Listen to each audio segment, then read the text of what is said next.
안녕하십니까. 미디어와 유튜브 리터러시 14주차 1교시 수업하겠습니다. 네, 벌써 이제 14주차 1교시가 되었죠? 네. 자, 우리 지금 이제 기말고사 잠깐 안내해 드릴게요.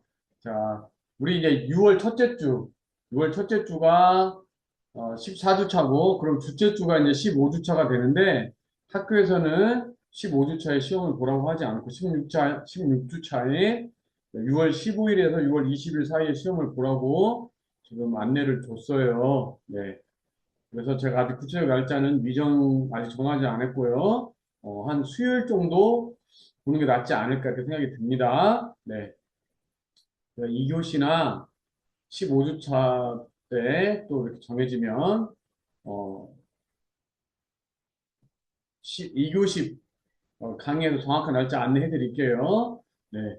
그리고 이제 15주차 1교시도 있어요. 우리가 온라인 수업이기 때문에 15주차 2교시에 시험이 있다고 치는 거고 15주차 1교시는 수업이 있습니다. 15주차 1교시에 제가 시험 문제를 다 알려드리고 물론 시험 문제 오늘도 공개하는데 알려드리고 그 답까지 같이 우리가 공부하는 형식으로 수업을 진행하니까 여러분들께서 15주차 1교시를 꼭 강의를 들으시고 시험을 보시기를 바랍니다. 접속 기회는 한 세 번 정도 드리면 딱 맞는 것 같아요. 네. 문제는 이렇게 됩니다. 문제가 조금 많아요. 뒤에까지 있어요, 슬라이드가. 왜 많냐면, 요게 우리가 중간고사 없이 기말고사만 보기 때문에 문제가 많습니다. 네, 미디어의 사특성을 쓰시오. 미디어 리터러시의 사요소를 쓰시오. 유튜브의 특성 네 가지를 쓰시오. 에코챔버, 필터 버블에 대해서 쓰시오. 네, 미디어 리터러시에 대하여 논하시오. 미디어 리터러시를 신장시킬 수 있는 자신만의 방법을 쓰시오. 미래 사회에서 미디어 리터러시 역할은 무엇인가? 그 다음에 유튜브 사용의 부작용은 중독이라고 말할 수 있다. 중독되지 않고 유튜브를 건전하게 활용할 수 있는 자신만의 방법을 쓰시오. 이렇게 됩니다. 네. 이렇게 해서 이 문제 순서는 랜덤이에요. 온라인으로 보기 때문에 문제 순서는 랜덤으로 돌아갑니다. 네. 그렇게 되는 거고, 어, 8문제 이렇게 봐서 여러분들이 접속해서 시험 보시는 거예요. 여기 이 내용에 대해 여러분이 앞에 수업한 내용을 참고 안 하셔서 혼자 쓰실 수 있을 것 같으면 혼자 미리 쓰셔보고 난 앞에 내용을 좀 봐야겠다. 근데 그게 어디에 나오는지 잘 모르겠는데 그러면 그냥 기다리셨다가 15주차 1교시 수업 들으시면 거기 답을 제가 다 같이 다시 복습하는 어떤 그런 방향으로 해서 제가 다 다시 수업을 해드리겠습니다. 여러분들께서 15주차 수업을 들으시면 될 것 같아요. 자, 그래서 우리 아까 여기 문제 중에서 에코 챔버 필터 버블에 대해 쓰시오 했는데, 제가 이렇게 정리를 하다 보니까 여러분들에게 에코 챔버하고 필터 버블에 대해서 얘기를 안 해드렸던 것 같아요. 어떻게 하다 보니까 빠진 것 같아요. 오늘 이번 시간에 에코 챔버와 필터 버블에 대해서 먼저 살짝 이야기를 하도록 하겠습니다.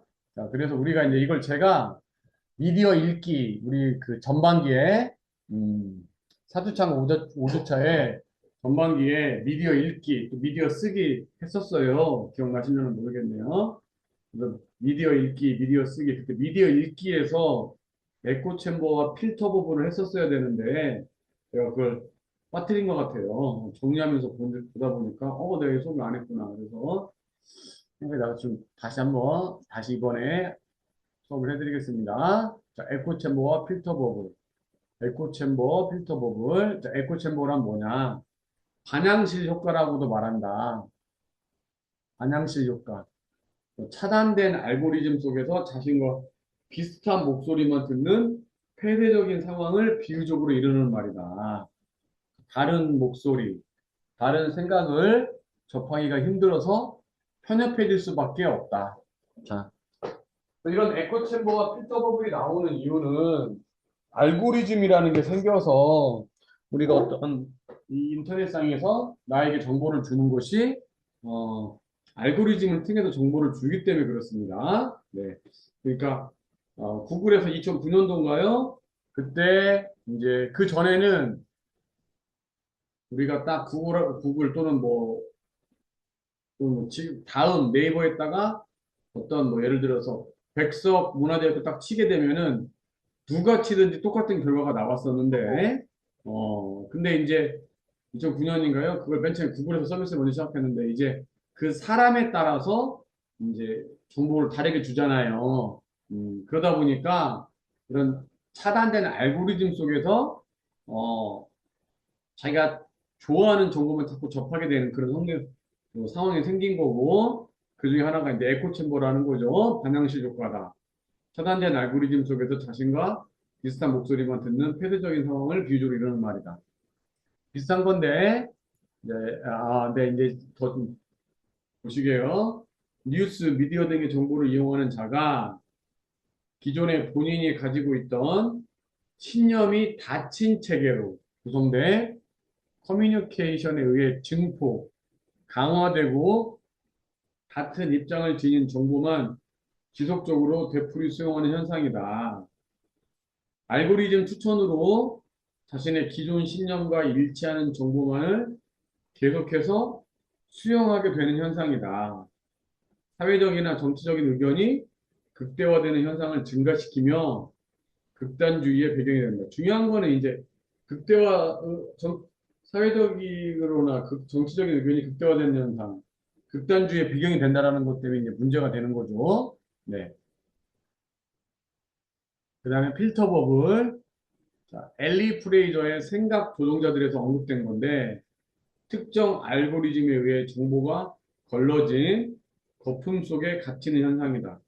네, 특정 알고리즘에 의해 정보가 걸러진 거품 속에 갇히는 현상. 그 추천 알고리즘에 의해 생기는 정보 편식 현상이다. 추천 알고리즘이 이용자가 좋아할 만한 정보만 제한적으로 제공하면서 이용자는 자신이 선호하는 정보를 더욱 용이하게 쉽게 선택하게 되고 그 결과 스스로의 문화적 또는 이념적 거품에 갇히는 현상이다. 그렇죠? 네, 그렇기 때문에 우리는 그럼 어떻게 하겠습니까? 이 이념적 거품, 이 거품 버블을 없애야겠죠. 그렇죠? 네. 그래서 이제 이런 에코 챔버와 필터 버블 때문에 일어난 현상, 이게 집단 극화 현상이죠. 집단 극화 현상. 음, 집단 극화 현상에서 이게 확증 편향이 더욱 증폭되는 거죠. 집단 극화 현상. 집단의 의사 결정이 구성원 개개인의 평균치보다, 그러니까 여기서부터 여기까지의 의견이 다양하다면 그 가운데 평균치에서 의사결정이 이루어져야 하는데 개개인의 평균치보다 극단으로 치우쳐서 의사결정이 이루어지는 걸 말하는 거죠. 그렇죠? 네. 평균치보다 극단으로 치우치게 되는 현상을 우리가 집단 극화 현상이라 한다. 집단이라는 익명성 뒤에 숨어서 다른 사람들보다 선명하고 모험적인 결정을 택하거나 다른 구성원들도 자신의 의견에 동의할 것이라는 경향으로 인해서 발생하게 된다. 뭔가 좀 그 가운데가 아니고 약간 치우친 건데 다른 사람도 다 동의할 거야 이렇게 생각한다는 거죠. 네. 이러한 현상을 방지하기 위해서는 회의 과정에 혹시 없더라도 반대를 위한 반대 또는 복수 주장의 지지 또는 변증법적 토의 과정 등의 회의 규칙을 줄 필요가 있겠다. 이렇게 이런 것들이 필요하다라는 거죠. 집단국가 현상. 그래서 이제 나와 다른 입장의 이야기는 듣지 않은 채 알고리즘으로 추천되는 정보에만 의존하여 자신의 생각, 신념을 확인하며 그 외의 정보는 무시하는 확증 편향, 확증 편향이 더욱 증폭된다. 이러한 현상이 지속되면 우리 개인의 편견과 고정관념은 계속해서 강화되며 굳어진다. 결국 우리 사회는 존중과 이해가 바탕이 되는 열린 토론의 장이 아닌 자신만의 입장을 고수하는 다친 갈등의 장이 될 수 있다. 이런 거 말하는 거죠. 그래서 여러분들 그 집단국가의 대표적인 예가 바로 버마 미얀마에 드러난 로힝야족 살인 사건입니다. 네, 로힝야족이라고 발음하기가 좀 어려워서 네, 일부는 그냥 로히야족이라고도 해요. 네, 로힝야족. 근데 우리 여러분들 한국 사회에서 이제 핸드폰을 새로운 기기를 딱 사요. 그러면은 이제 가장 먼저 까는 앱 중에 하나가 뭡니까? 가장 먼저 까는 거. 우리 한국 사람들은 카카오톡을 먼저 깔죠?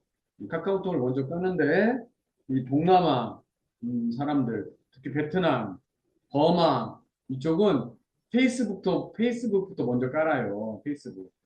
이제 페이스북에서 서로 이제 정보를 주고받는데, 여기서 이 버마에서 이제 2017년에 그 잘못된 정보가 전달이 된 거죠. 로힝야족에 대한 잘못된 정보. 근데 사람들이 그걸 계속 보게 된 거예요. 알고리즘을 통해 어쩔 수 없이.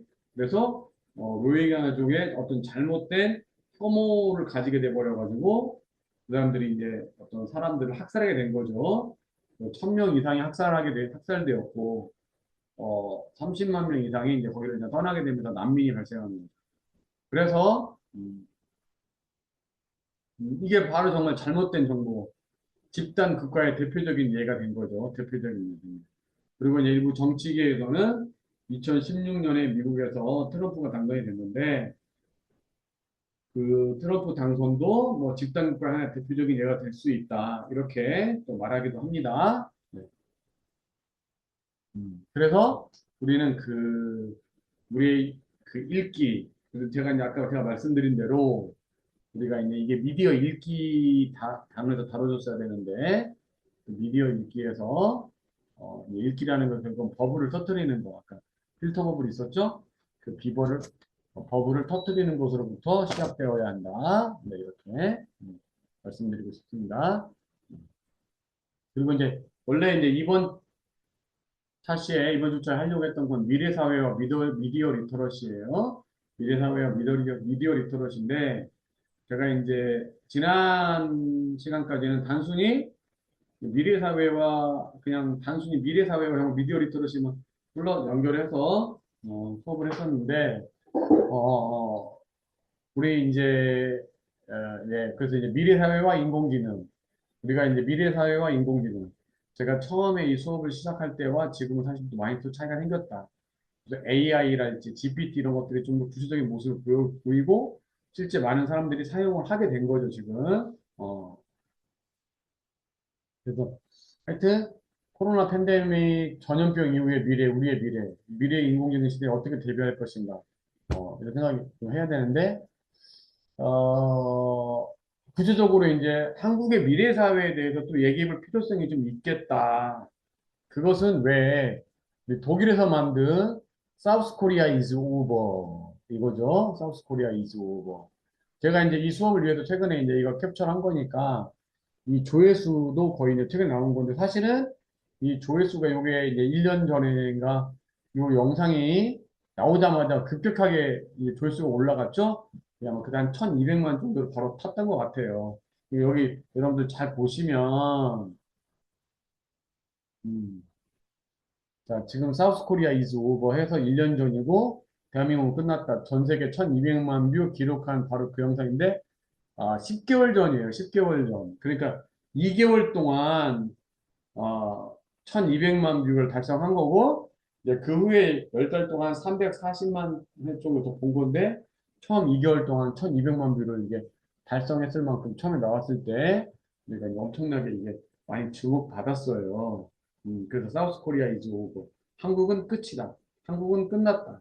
이런 내용인데, 이제 14분 47초짜리 원 영상도, 뭐 한국어 버전도 13분 55초니까 여러분들이 혹시 안 보신 분이 계시면 뭐 관심 있게 한번 보시면 좋을 것 같아요. 사우스 코리아 이즈 오버 이렇게 대한민국 끝났다면 쳐도 다 나와요. 근데 뭐 대한민국 끝났다, 대한민국 망했다 이렇게 쳐도 여기 있는 핵심 내용은 뭐냐면 예를 들어서 뭐 100명이 있어. 근데 이게 우리의 지금 현재 이때 만들 당시에 출생률이 출산율이 한 0.6, 0.7 이 정도 되었는데 그게 이제 한 세대가 네, 좀 모기가 좀 날라다녀가지고 네.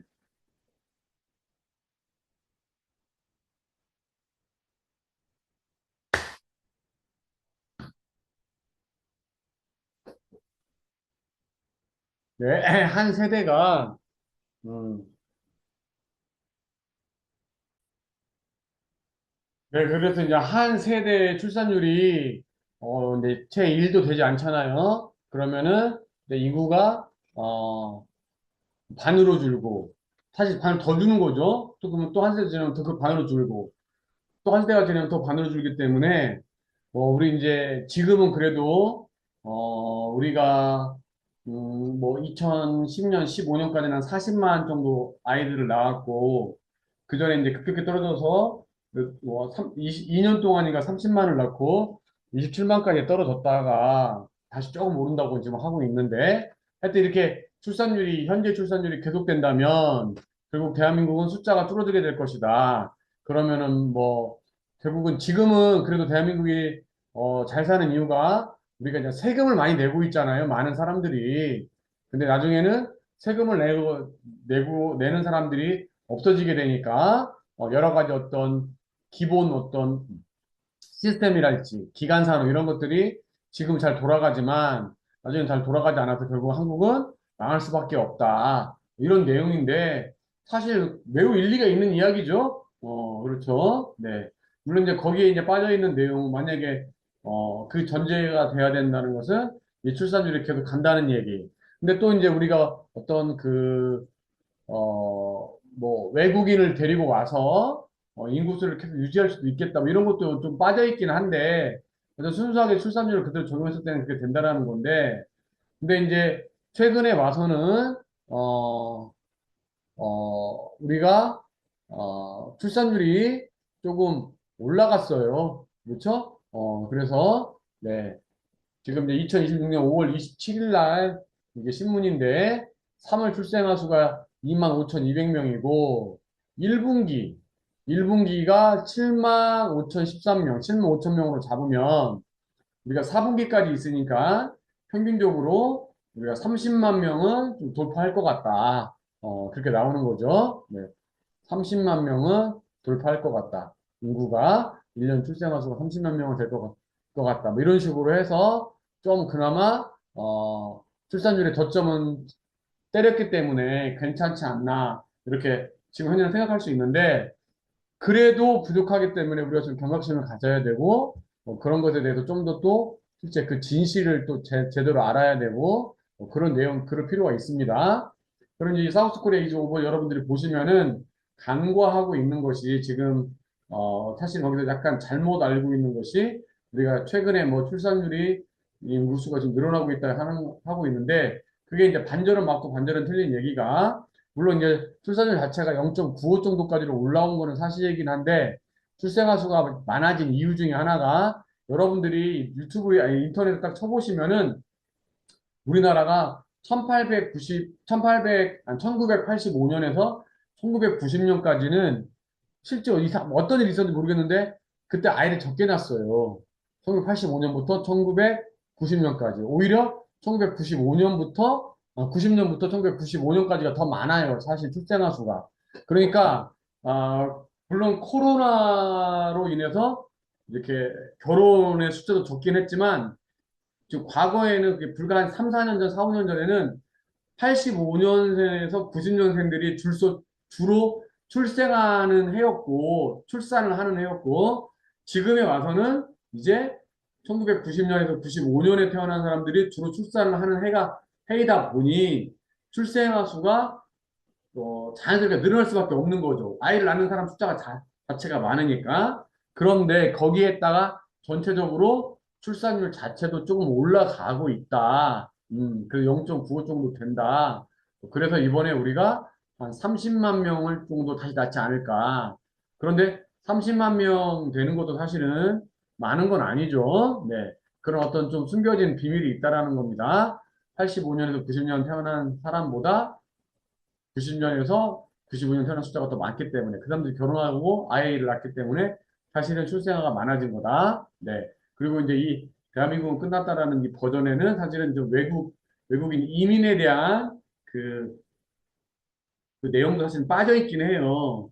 근데 우리가 외국 이민에 대해서도 사실은 많이 기대할 수 있는 건 어떻게 보면 또 아니에요. 근데 한국 사회가 폐쇄적인 사회이면서 동시에 우리가 이제 이민을 얼마 정도 받아들일 거냐 이런 것도 많이 논의가 되는데 여러분들이 이제 한국 아니요 저 미국, 또 캐나다, 호주 이런 사회는 이민 사회죠.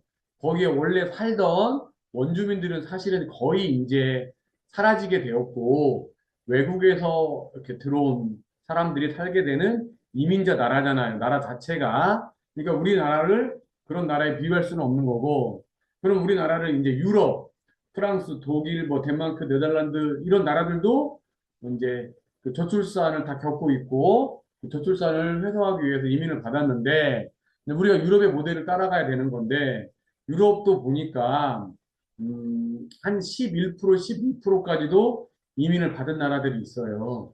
근데 10%를 넘어가 보니까 사회적으로 어떤 갈등도 많이 생기고 문제가 많이 있더라는 거죠. 그 이민자들이 잘 관리가 되지 않는 것도 있고, 또 이민자들의 그 자손들도 좀 적응하지 못하는 문제가 있고, 어, 또 사회적으로 이렇게 융합이 잘 안 되고, 이런 문제가 생기더라 이거죠. 관리가 잘 안 되는 측면도 있고, 그래서 아마 제가 기억하기로 덴마크인데, 덴마크라는 나라가 이민자들 제대로 좀 잘 관리하고 있는데, 그 덴마크의 이민 비율이, 어, 몇 프로냐? 6%밖에 안 돼요.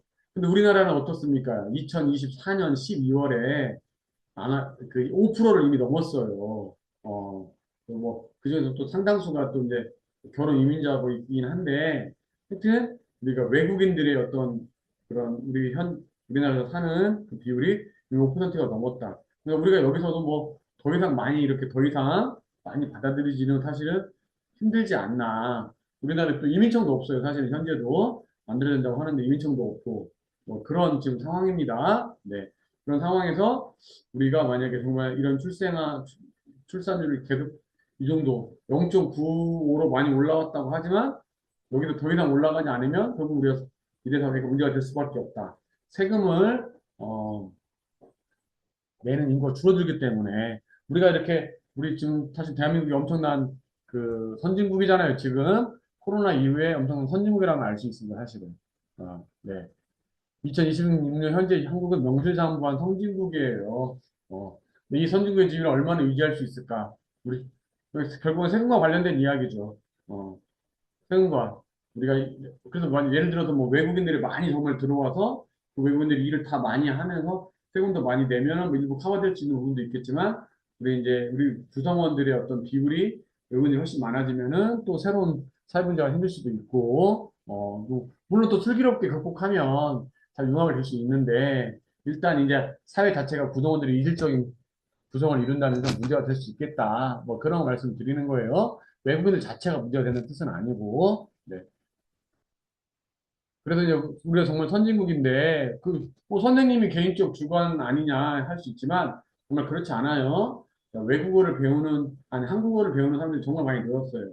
저도 이제 어 제가 가르치는 제자 중에도 미국 친구들도 있는데 미국 친구들 중에서 좀 이제 교포들 같은 사람들은 좀 나이 많은 사람이 있어요. 한 40살 정도 먹은 사람들. 그러면 제가 이제 물어보면은 어떻게 너는 이제 물론 미국에서 태어나고 미국에서 이제 말을 했지만 미국말을 하고 영어 엄청 잘하는 데 태어났으니까 그래서 이제 한국어를 배우려고 온 거예요.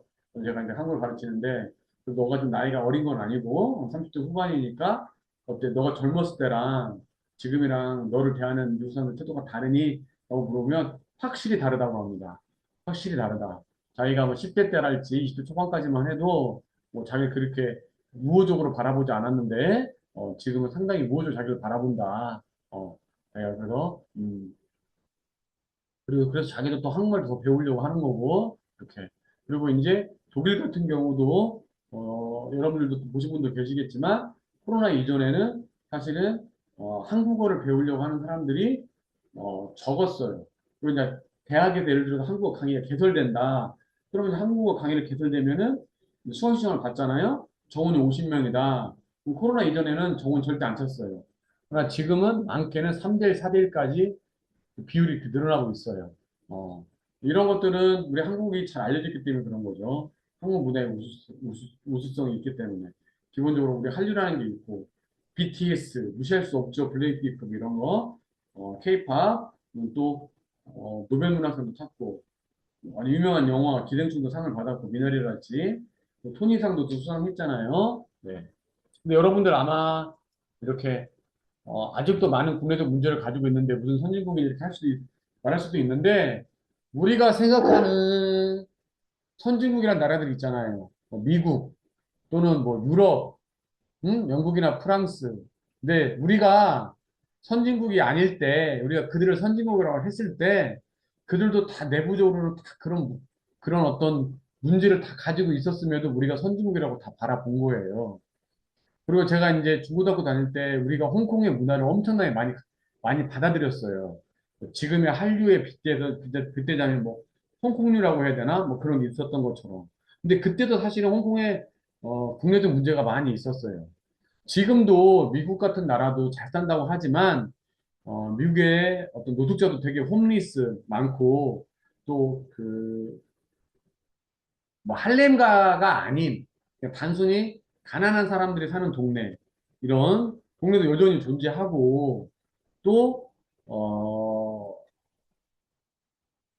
그들만에도 또 여러 가지 내부적 문제가 있어요.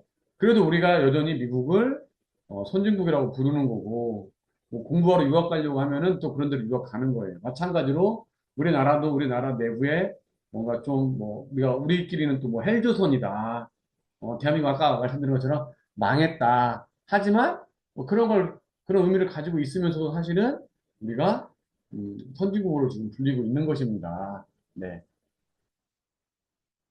그런데 이제 선진국인데 우리가 그런 선진국의 지위를 얼마나 유지할 수 있을까? 그래서 이제 저는 어떻게 보면은 이제 지금 이제 50대인데 그래도 50대 때 대한민국이 정말 그래도 잘 사는 그때를 사는 거죠.